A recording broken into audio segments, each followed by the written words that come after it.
Wato renon 'ya'ya mata akwai falala mai yawan gaske wanda Allah subhanahu wa ta'ala ya sa ga bayinsa.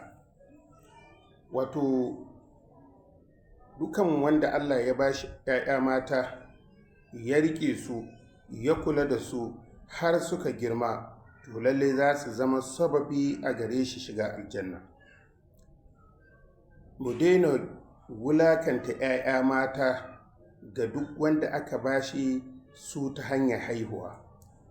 Falala ce mai yawan gaske, ba ana nihin tozarta 'ya'ya maza ba, sai dai su 'ya'ya mata suna da falala mai girma wanda za su kare wanda Allah ya bashi su daga shiga wuta, matukar ya kare mutuncinsu, ya rene su, ya kula da su, to lallai ko shakka babu wannan zai zama a ranar alkiyama tare da annabi Muhammad sallallahu alaihi wa alihi wa sallam. Kuma idan muka duba a yanayin taimako ga iyaye, to a wannan zamani da ma zamunan da muka wuto, 'ya'ya mata sun fi tausaya ma iyayensu sama da maza, domin su 'ya'ya mata suna da tausayi kwarai da gaske ga ainihin iyayensu da son kawo masu gudunmuwa da taimaka masu. Ashe wannan ya zama mu lura cewa su 'ya'ya mata masu tausayi ne, don haka Allah subhanahu wa ta'ala ya sanya reno ainihin a hannunsu, wanda ko da miji ya rabu da mata ba za a bar mai 'ya'yan da ta haifa a hannun shi ba, za a bar mata a hannunta domin ita ce mai tausayi sama da shi uban.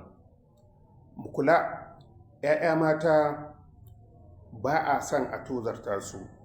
Akwai hadisai da dama da suka zo dangane da kula da su. Akwai hadisin Anas dan Malik, Allah ya ƙara yarda da shi, ya ce, man ala jariyataini hatta tabliga ja'a yawmal qiyamati ana wa huwa kahataini wa ashara bi asbi'aihi.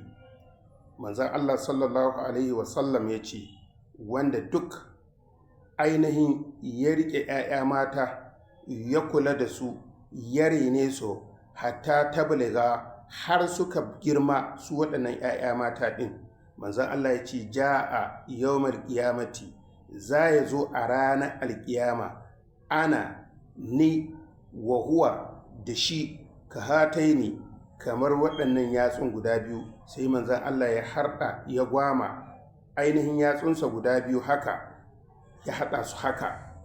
Kaga tsiratayyar ba ta zara ke gare ta ba, zai zama tare da manzan Allah a makwabtaka a tarayya kamar haka.